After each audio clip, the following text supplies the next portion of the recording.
Hello there guys and welcome to another episode of Genuine Chit-Chat. This week I have got two special guests for you, BZ the Voice and Steve J. Ray.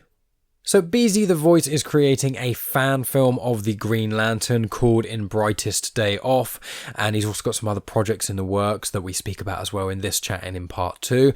And Steve J. Ray is the host of the Superheroes for Dummies podcast, which is on the feed of Comics in Motion, along with my other show Star Wars Comics in Canon. And Steve is also a writer for DC Comics News, Fantastic Universes, Dark Knight News, and he does lots of other different things too. So two people who are very much heavily in the nerd culture, and we have a fantastic chat. A couple of things you can expect from part 1. We speak about, obviously, the Green Lantern film that BZ is making. That's the main sort of focus. And from there, we also speak about the 2011 Green Lantern movie, Silver Surfer and Galactus' appearance in Fantastic Four, the X-Men movies and the X-Men in general, and then generally other bits and pieces about nerdy stuff and Green Lantern. So that's what you can expect from part 1. Part 2 will be out next week, but I'll go into more depth about that after this chat when I come back at the end. The promo that's going to play just before the chat starts is going to be Tony Farina's Indie Comic Spotlight. It is yet another show that can be found on Comics in Motion. You can find it on Fridays it gets released, and Tony has been on the show a few times as well, so lots of fun. Anyway, that's enough from me, guys. I just want to let the chat get started as quickly as possible. Get ready for BZ's very smooth voice. He is a voice actor as well, and you can just hear in this podcast one of the reasons why. He is very articulate, and just listening to him talk is amazing. So yeah, I'll be back at the end to give more information of what's to come in part 2, and some other stuff that's going on as well. So, really hope you guys enjoy. Hello everyone, this is Tony Farina of DC Comics News and Fantastic Universes. I want to invite you to join me every Friday on the feeds of Comics in Motion, where I will be joined by excellent guests to do a deep dive in an indie comic from a company other than the big two. Sometimes I'm joined by the creators themselves, and other times I'm joined by my geek friends who love to talk about all things comics. Either way, you'll have a great time hearing about some books you may have missed. Please join me on Indie Comic Spotlight every Friday on Comics in Motion.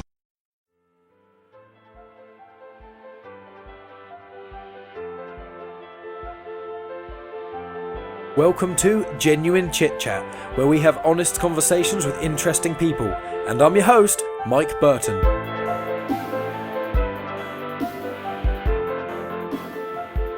I am here with two amazing individuals. The first is Steve, and you may know him because of, well, he's got multiple podcasts. So, Steve, why don't you introduce yourself, tell people where they can find you, and all the different pies you've got your hand in, really.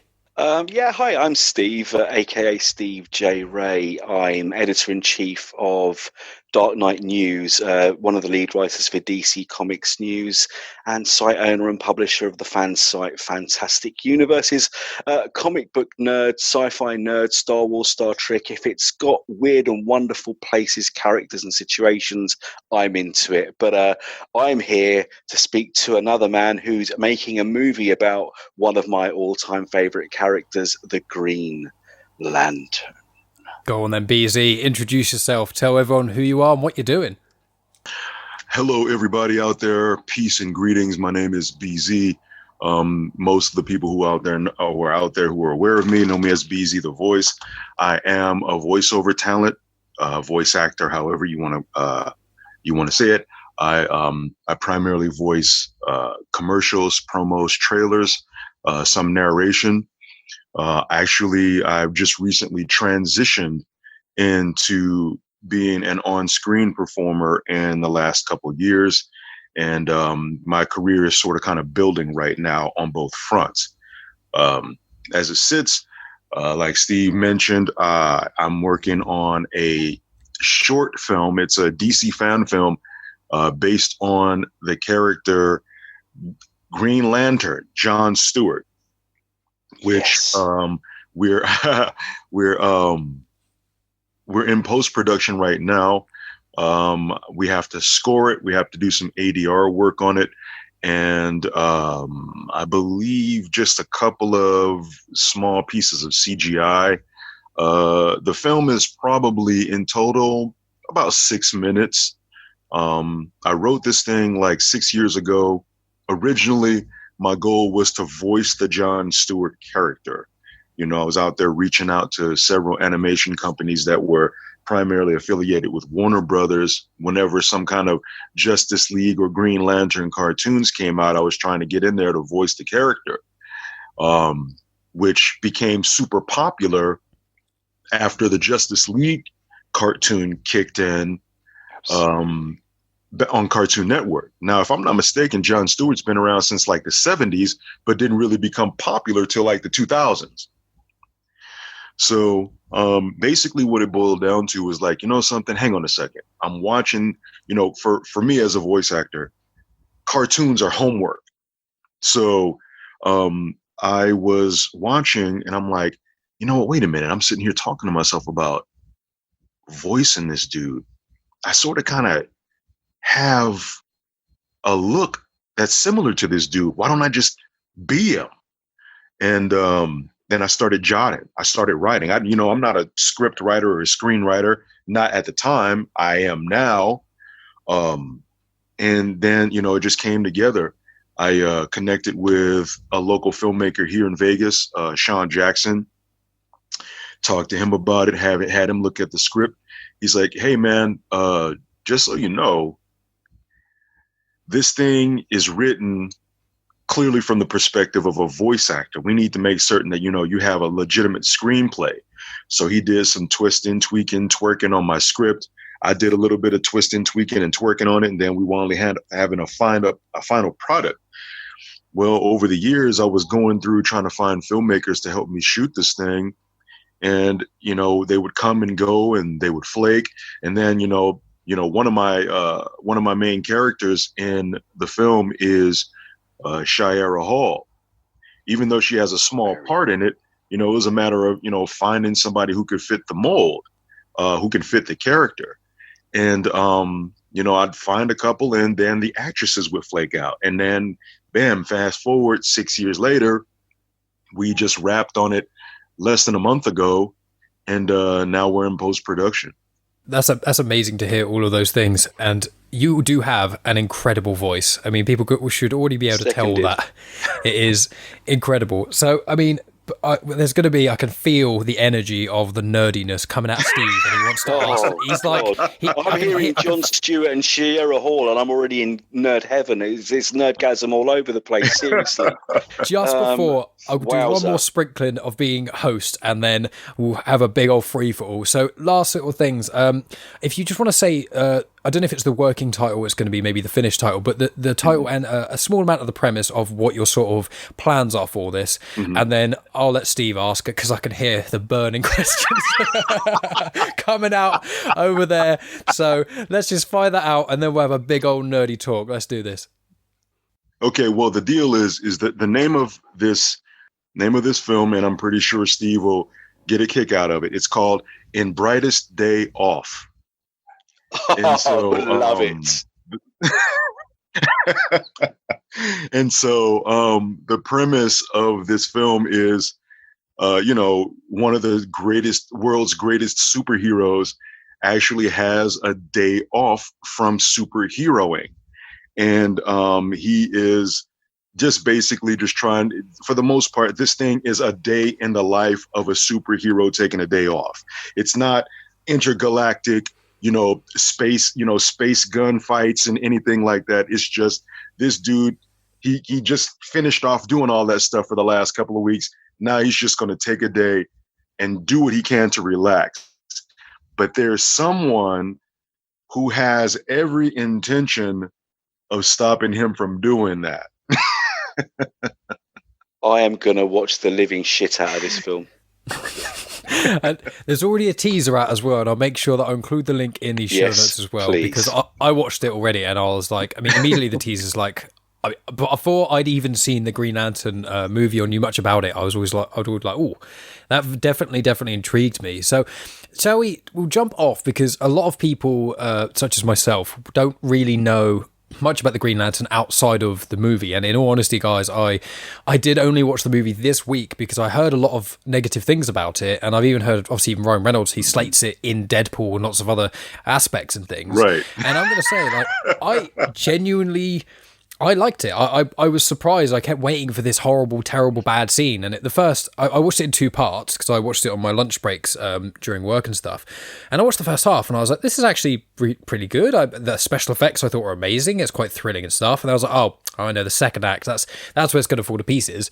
And then the film finished and I was like, the special effects were good. The villain, or then the guy starts to get taken over by the I think it's Parallax or the bad person. He goes all weird and horrible looking and basically fucked up. It is really, really well done. So I just want to know what Hector Hammond.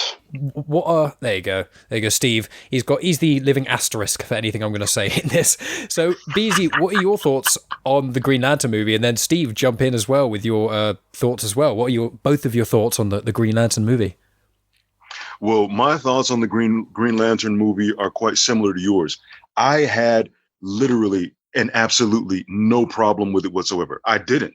I thought, there are people, who are critical about writing and this, that, and the other, but let's stop for a moment and just marinate. It's a comic book movie. Okay, 3 words: comic book movie. What is your problem? Chill out. So absolutely, I have no issue with it. Yeah, ditto. I have no issue with it at all. I like the film. I can't argue with any of that. I mean, a slight issue with the way Parallax was portrayed is he's more a bit big of a gaseous blob in this film. But hey, horses for courses is a lot better than Galactus was in the second Fantastic Four movie. But Mark Strong is Sinestro. Let's state that right from the beginning. He is Sinestro. Picture perfect, ripped out of the pages of the comic, thrown on the screen. Perfection. Oa was beautifully realized. The central ring was fantastic. The core themselves. As soon as I saw Tomar Ray and Kilowog, I was like, what the hell? I would have liked to have seen John Stewart, Guy Gardner, the other Lanterns, but I thought, well, that's what sequels are for. But hey, for some reason, fandom tore it down and we never got a sequel, even though you said before we started talking, Mike, that this is a lot better than some other films that have done well. And I agree with you. And I agree with you, Beezy. There's very little wrong with this film, and I don't see what so many so-called fans were screaming and shouting about. Right. Mm-hmm. It's one of those weird things where some things land and don't. Right. Well, Steve geeked out at the name of my first film, and the craziest thing, man, is I actually wrote a second film. And it's for the most part, it's another day in the life type film. This one is a little bit bigger. It's going to probably be about 14 minutes. But I have 7 lanterns in it. So, yes. And so, the title of that one now, Steve geeked out about the title on the first one. Well, the second one is In Blackest Night Out. That's fantastic. All right, Mike, we have to let you in on the joke here. Do you know about the Green Lantern oath, the way they recharge their ring every 24 hours so that their powers work?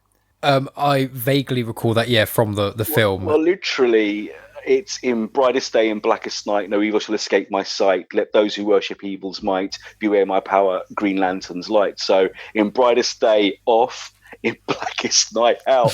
That's just genius. I want front row tickets, please.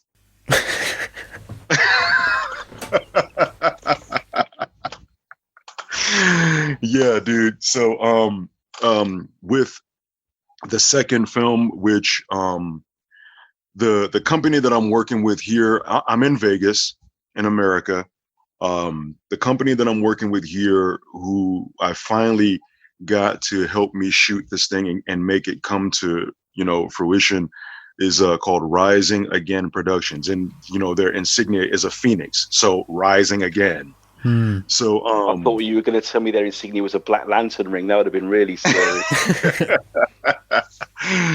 But yeah, dude, they couple of young, hungry filmmakers out here. Their work is exemplary. I actually worked with them on a TV pilot that I was working on over the course of the last year and a half. And I'm like, let me go ahead and enlist these dudes because they're young, they're hungry, and they're quite proficient at what it is that they do. So let's just go ahead and make it happen. And man, we made it happen, man. The dream came true. If DC doesn't recognize it, if Warner Brothers doesn't recognize it, at the very bare minimum, I can go to my deathbed saying, "Hey, I did what I set out to do, which was play a superhero and play a superhero that I wanted to play, which was John Stewart." Amen. And out of interest, like, when did you each? I'll start with BZ then. When did you first sort of get into Green Lantern and things? What was your sort of introduction to them, and what kind of made you fall in love with the character? Well, the thing is, man, is originally for the John Stewart character. I mean, I've always been a comic book head since the 70s. You know, I've always have. I'm not an avid collector, but I am, you know, I would call myself a nerd, a geek. Sci-fi, sci-fantasy, Star Wars, Star Trek, Lord of the Rings, comic books, Marvel, DC. Marvel is my favorite, but I have some favorite DCs. My actual favorite for DC is actually Shazam. But for the Green Lantern, you know, again, the John Stewart character didn't become popular until the Justice League cartoon kicked in on Cartoon Network.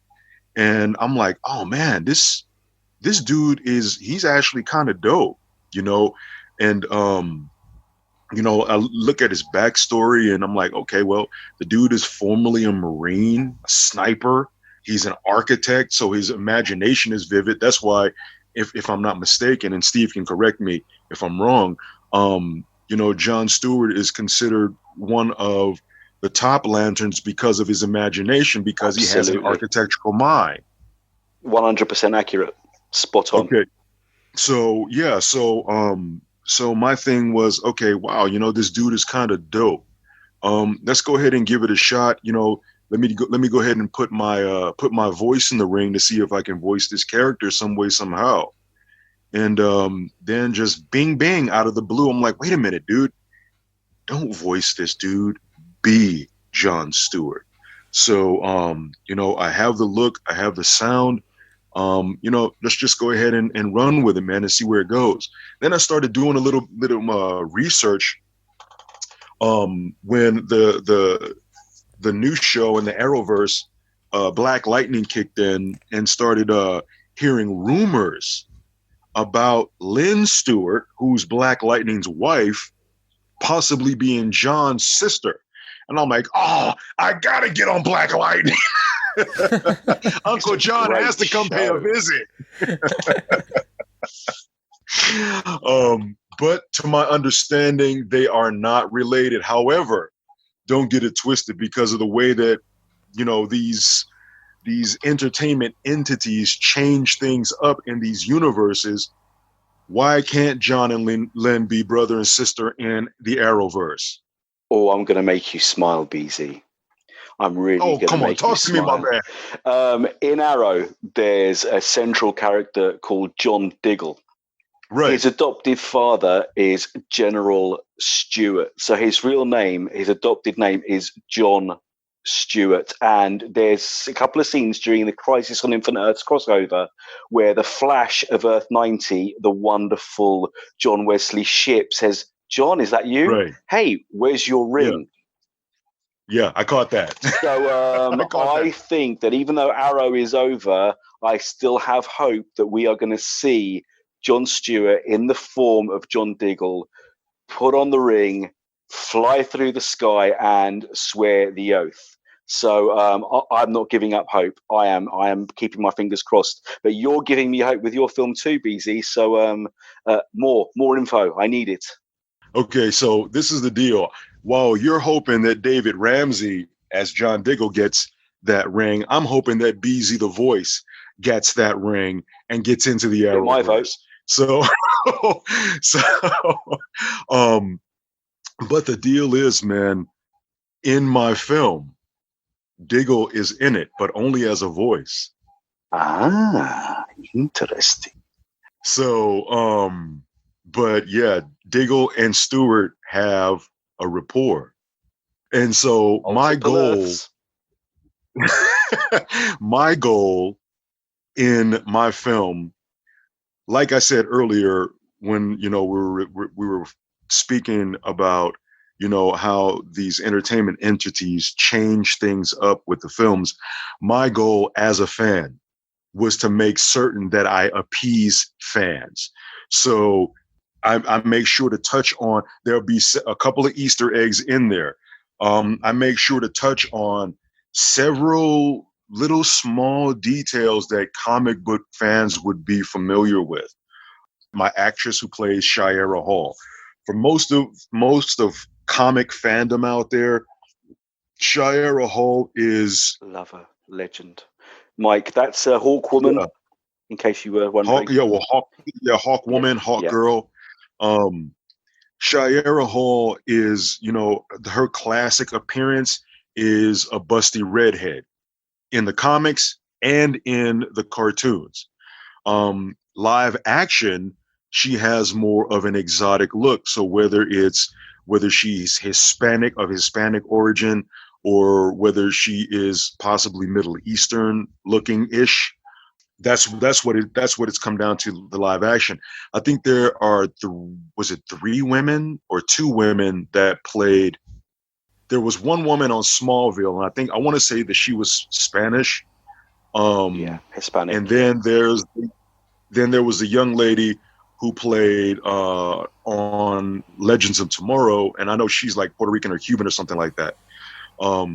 Also on the cartoon, the Justice League, animation, the woman who voiced Shiera Hall, Maria Canales, is of Hispanic origin. And the thing is what they did with the Thanagarians on that cartoon is that they used Hispanic voice talents just so that they can have their speech just slightly off from American English. So in the I want to say it was called Star-Crossed. It was a 2 or 3 episode series. The gentleman who voiced Hro Talek, Spanish dude, was it Victor Rivers? I believe that was his name. Mm-hmm. So what I did with my actress was I decided to fill all the parameters of the Shiera Hall, of the classic look as well as the new look.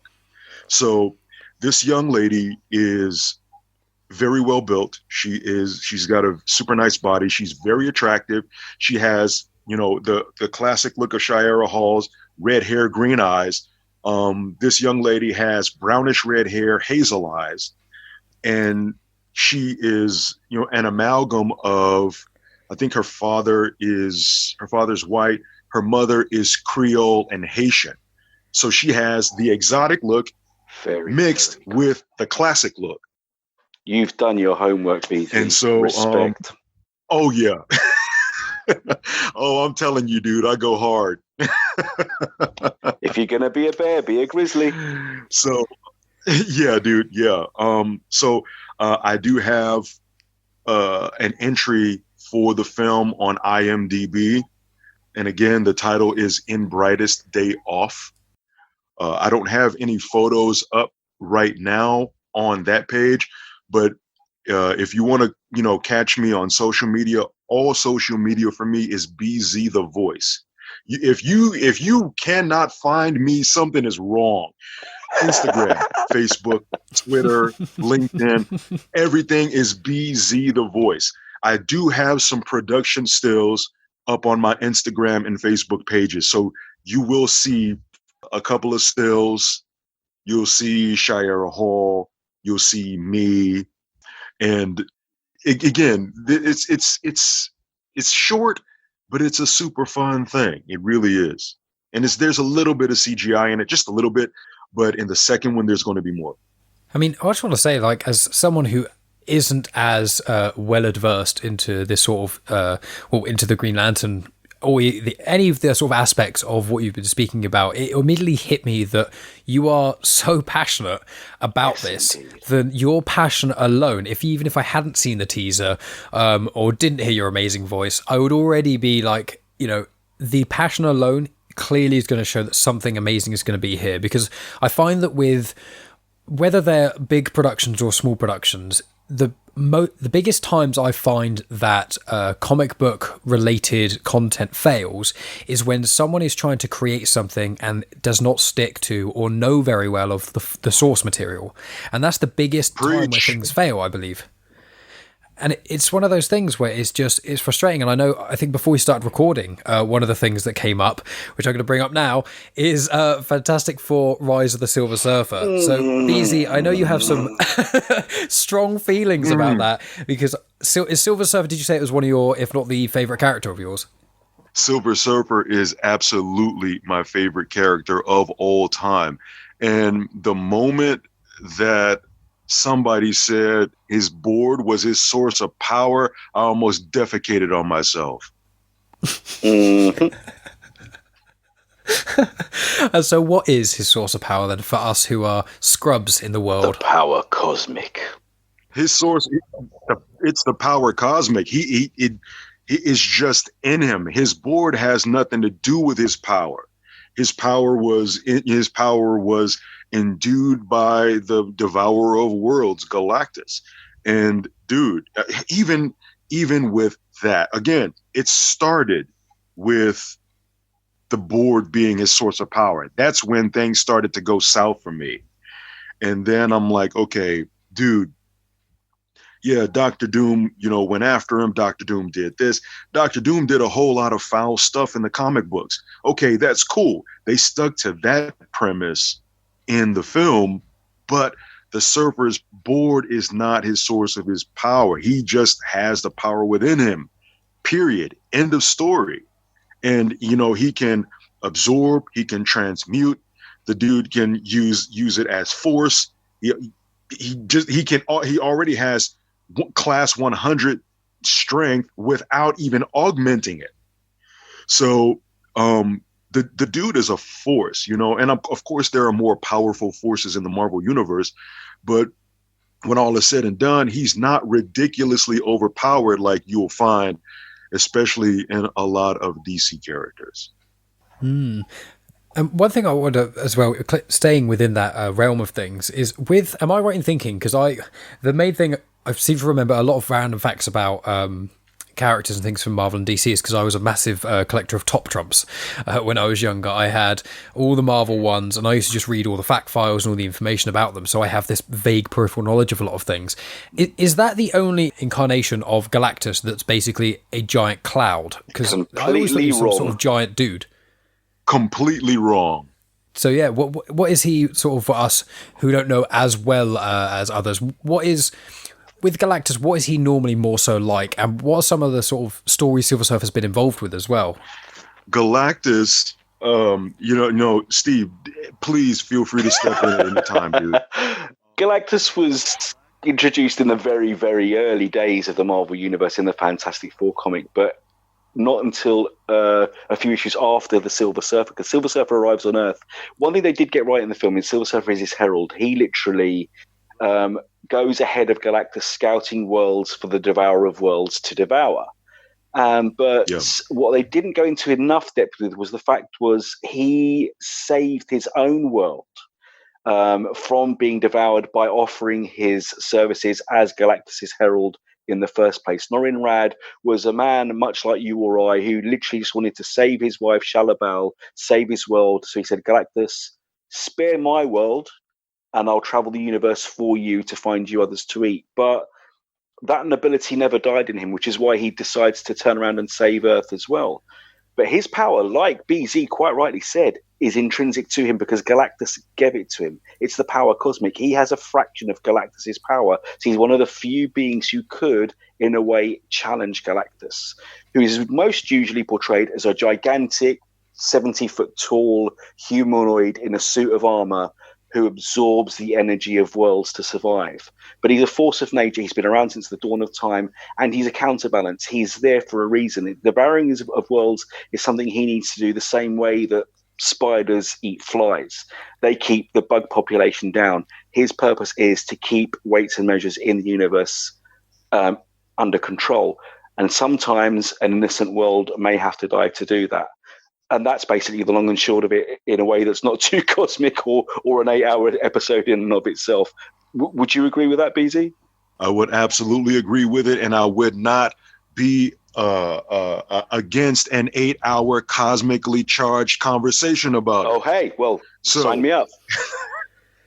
So the thing is, and like Steve said, Galactus, he says around the dawn of time, but according to his history, Galactus came from a universe that existed previously to the Big Bang. He's the sole survivor. And so, there are some people that consider him to be an elder of the universe, but he's not an elder of the universe. He's far before the elders of the universe.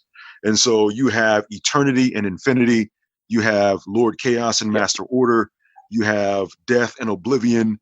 And then you have sort of kind of an opposite of Galactus in a gentleman named the In-Betweener.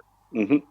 So, but for the most part, everyone who looks at Galactus sees their own race when they see him in that suit of armor. Under that suit of armor, he is living energy.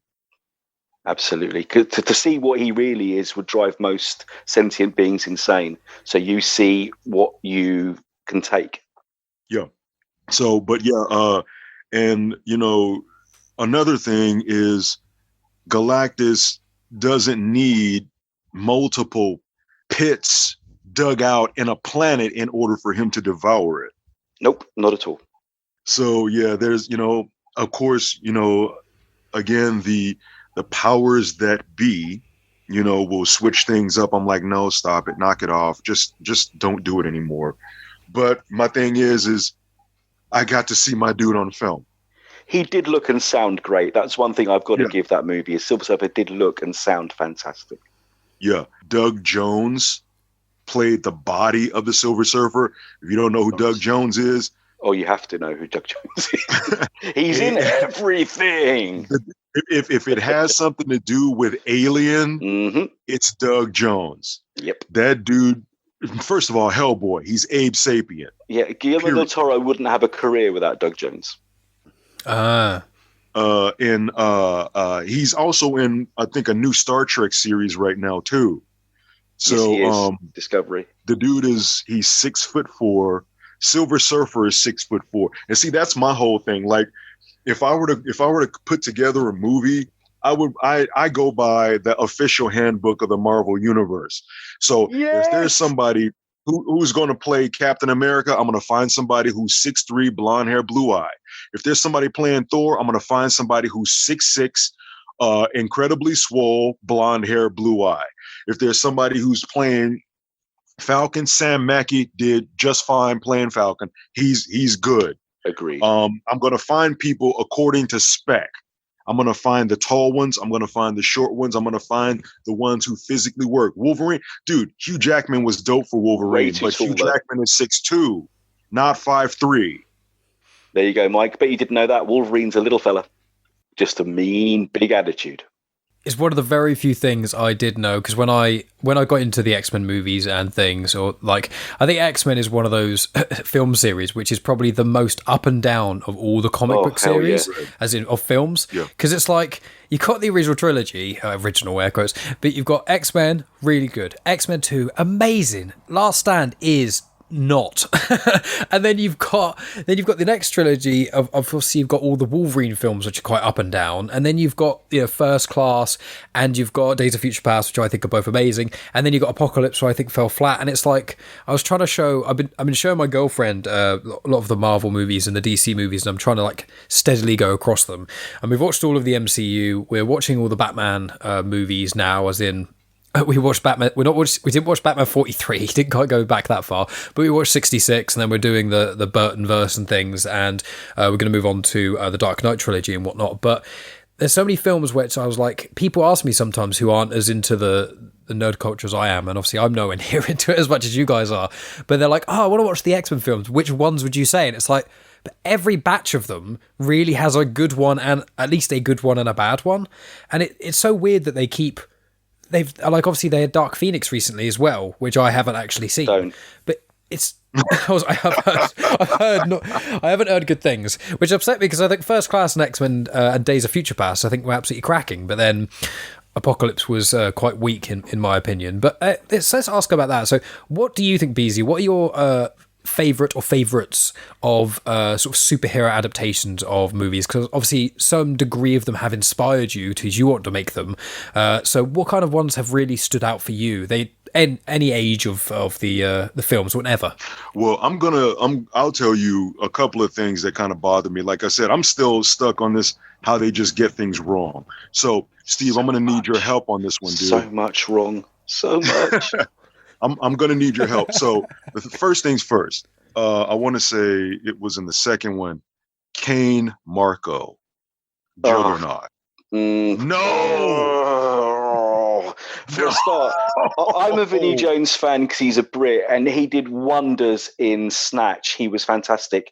He is not Juggernaut. Juggernaut is a huge, hench, unstoppable machine of power. Right. He is literally the unstoppable force. He's the one thing that will run through you. He's knocked Hulk off his feet. He's knocked Thor off his feet. He's one of the physically the strongest, most powerful characters in the Marvel Universe.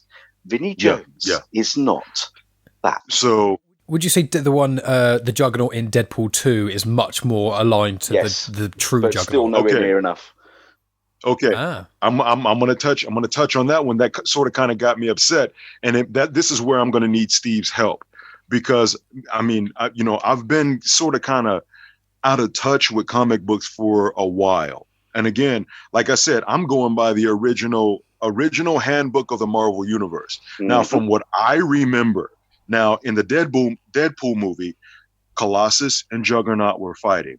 Now, according to the Marvel Handbook, transformed in his armored form, Colossus exceeds 7 feet. The Juggernaut is 6'10", 900. Now, somebody, I think I was on Instagram and somebody pointed out to me that Juggernaut is now 9 feet and 9 feet tall and several thousand pounds. I'm like, wait a minute. No, Juggernaut is 6'10", 900. So I could be wrong. Maybe he got some kind of power boost. You are correct by the original handbook, but if you know anything about his powers, the Crimson Bands of Cyttorak, they're magical items. And the longer he wears them, the more he uses his power, the bigger and more powerful and stronger he gets. It's like originally in the comics, Hulk was about 7 foot tall. But you all know that famous saying, Hulk smash, the hungrier Hulk gets, the stronger Hulk gets. In recent years, I've actually made it that to make it more physically feasible, not only does he get angrier and stronger, he gets bigger too. It's a similar thing with Juggernaut. He does get bigger and meaner over the course of the years, just to keep up. Because back in the day when we were kids, a 6 foot tall person was huge. Right. Nowadays, 6 foot is more or less becoming the average. So they have changed that with the times, the same way they've changed the Fantastic Four, Reed Richards and Ben Green fought in the Second World War, to then Vietnam, then Korea, then the Middle East, to just keep it current. They've done the same with the villains. They've made them bigger, badder, meatier, more powerful. Okay. So correct. There we have it. So again, dude, I'm old school, and that's literally where my mind lives when it comes to this stuff. It's like, dude, just stick to the script and make fans happy. Absolutely. With you 100%, and they rarely do that. And so that was one of my goals here with this particular film, was stick to the script, make fans happy. You're going to see some things of John Stewart being an architect. You're going to see some things of him being a Marine. That makes me so You're going to see some things, you're going to see things of him being a lantern. Wait a minute. No, not that one. Actually, I did a 1-minute short film when COVID hit. One of the casting directors here in the States put out issued a challenge for people to make a 1-minute short film on your phones only. And I did a 1-minute short film loosely based on this film, with John Stewart taking a day off and going to do what it is that he needs to do with one of the other characters. But it's only 1 minute. And it's up there on my Instagram page as well. Remember, BZ the Voice, you shouldn't be able to get lost. So I followed you on Twitter already. Oh, my man. So the thing is, I think I put it up on my Twitter page too. So the thing with that 1 minute short film, instead of, well, what I did was I used one of my characters in Brightest Day Off for this one. And the name of this one is called Forgot Something. And I did the voice of John Jones, waking John Stewart up out of his sleep. And then I had my other guy do Oliver Queen. And so, yeah, Oliver Queen is in Brightest Day Off as well. And it's again, even though it's short, there are some key players, and you'll just see a quick day in the life of a superhero just trying to chill, man. I like the way you said trying to. That's the key, I think. Yeah. Trying desperately. That is definitely going to be. I've put make sure I have a link to that in the description as well, because it just sounds like you've got creativity flowing out your ears and things. And it's one of those things as well, which when it comes to, well, one of the things that I love, because I've been listening to a lot of one of Steve's podcasts, which I think I mentioned before, which is Superheroes for Dummies. And it is basically Steve giving his encyclopedic knowledge of superheroes and explaining to his two friends who don't know as much. They have more of a similar knowledge to myself, which is sort of peripheral things. And one of the things that I love hearing about it is all the different iterations and how so many of them, some of them only show up for like a few issues, like in this own multiverse. Other ones show up as like central in the sort of main canon and things. And one of the things I love about comic books and superhero stuff is the interpretations of a lot of it. And I love how there can be so many variations and interpretations of so many characters who've been in existence for decades and decades. And obviously in the next few decades, a lot of them are going to go into their 100th years and things, because obviously I think the Joker and Batman, they've been around for 80 or so years, if I'm correct there. So it's like, it's very exciting to get that insight of so many different iterations and so many people doing fresh ideas. And it sounds like, BC, what you're doing is that you are doing exactly that. You've just got, I'm sure you've basically got so many ideas that you can't get them out quick enough. So kind of in line with that to a degree. I know no one wants to talk about the C word, but did the COVID affect your filming of this very much, as in this specific film? Actually, no, it didn't. For me, I mentioned earlier that I'm a voiceover actor. I'm also a voiceover coach and a voiceover demo producer. A lot of on-camera actors wound up devastated because they couldn't work. But voiceover never stopped. Most of our work, if not all of our work, is done at home. And so, dude, I've been my business for coaching and demo production exploded exponentially because tons of on-camera actors didn't have the training or voiceover demo reels for voiceover, but their agents were sending them the work. So then they were like, well, I can't do this. I don't have recording equipment, or I don't have training. So my business just blew up in doing that. Now, for this particular project, no, there was no issue or whatnot. I was too busy. And that's the end of part 1. Thanks as always for tuning in. Part 2 will be out next week at the usual time. And just a couple of bullet points of what we sort of speak about in part 2. It goes off the conversation of Green Lantern quite as much and kind of goes into a slightly wider berth of subject matter. Beezy speaks about how COVID and lockdown affected both the filming of this Green Lantern movie and also his voice acting business in general. He also speaks about some of his other projects and goes into more depth about his sequel idea. He also talks about the challenges of being a voice actor. We have a little discussion on music and movies.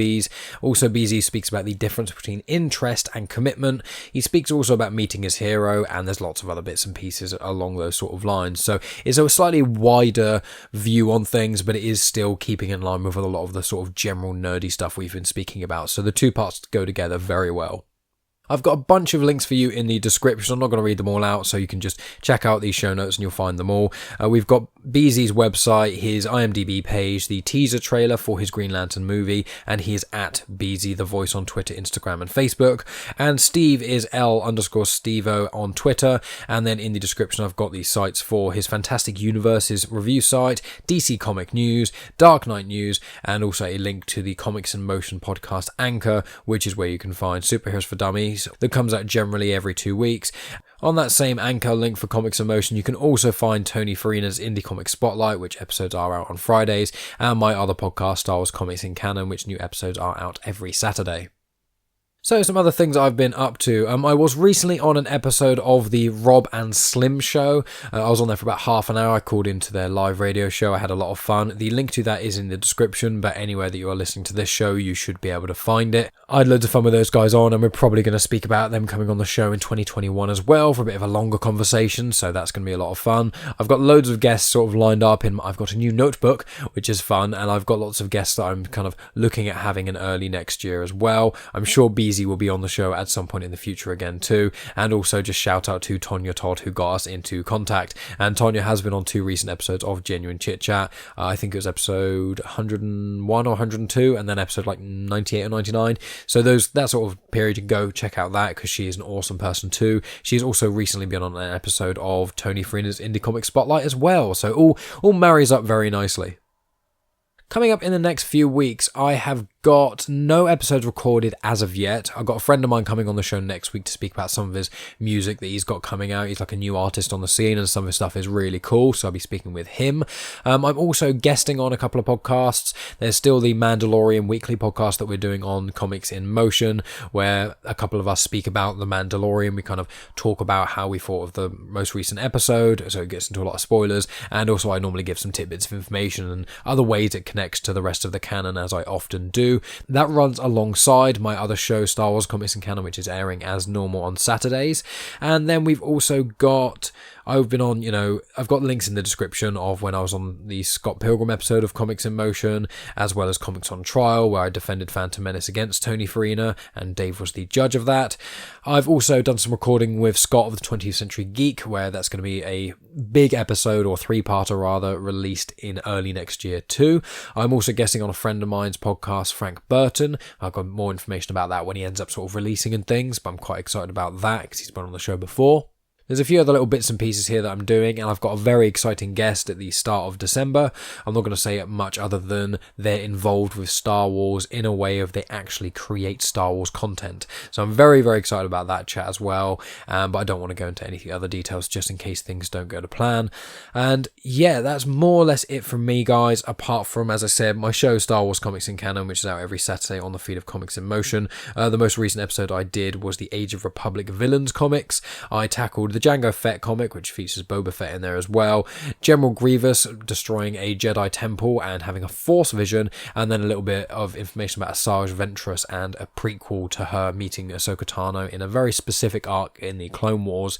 In all 3 of those comics, just before I speak about them, I do also give a bit of information about the characters themselves. So if you want to know more information about Jango Fett, General Grievous, and Asajj Ventress in the canon, make sure you check out that episode as well. There's an upcoming episode of Comics on Trial, which we're going to be recording in a couple weeks' time. It's going to be myself and Tony Farina going head-to-head. Tony Farina is going to be defending The Rise of Skywalker, and I am going to be prosecuting The Rise of Skywalker, which obviously is very different to when I was defending Phantom Menace and Scott Weatherly was prosecuting it. So, it's going to be a lot of fun going head-to-head with Tony Farina on that, and my glorious self-proclaimed co-host is going to be on there as well. She is going to be the judge. Any long-term listeners of Genuine Chit-Chat know that Megan comes and goes in certain episodes of the podcast whenever she pleases, really, and most of the time when I do sort of chats in person, she normally is there too. So I've done a few podcasts with her, so if you pay attention to me long enough, you will end up getting Megan's name mentioned or listen to a podcast with her vaguely involved in some way, so that's going to be a lot of fun. I'm excited for as well. But that's really it from me, guys, at the moment. Make sure you follow me on social media at Genuine Chit-Chat on Twitter, Instagram, and on Facebook. Make sure you subscribe to this podcast podcast, as well as the Comics in Motion podcast, because the Comics in Motion podcast, as I've already mentioned in this show, has got loads of other cool shows on there. And at the moment, I'm getting through the back catalogue of the Superheroes for Dummies, because it's just really interesting hearing all of that sort of information too. I really recommend it to everyone to go check out. And also, just at the end here, for probably the first time I've done this, I'm going to play a little promo for DC Comics News, which is one of the many things that Steve is involved with, and I thought it would be good just to have, Tony's promo was played earlier today, so I thought DC Comic News now, and then next week I'll probably play the Superheroes for Dummies promo too. So, lots of nerdy stuff to get your teeth into, and as I said, just contact me if you want any information about anything else. And yeah, I really hope you guys enjoyed the show. Make sure you stick around for part 2 that'll be out next week, and I appreciate each and every one of you. So I'll talk to all of you next week. Hi, my name's Steve, and I'm here to tell you all about the DC Comics News podcast. Every week, my friends and I sit down and discuss everything DC. Movies, TV and streaming, comic books, and everything in between. But don't just take my word for it. Here are a couple of our sponsors. Listen to the DC Comics News podcast. It's audio justice. No. It's audio chaos. These wackos are crazier than I am. Well, maybe you're both right. Whatever the case, you can find the DC Comics News podcast on every podcast platform. Apple Podcasts, Google Play, Spotify, Stitcher, and everywhere else you find podcasts. So, can I go now? Let him go. He did everything you asked.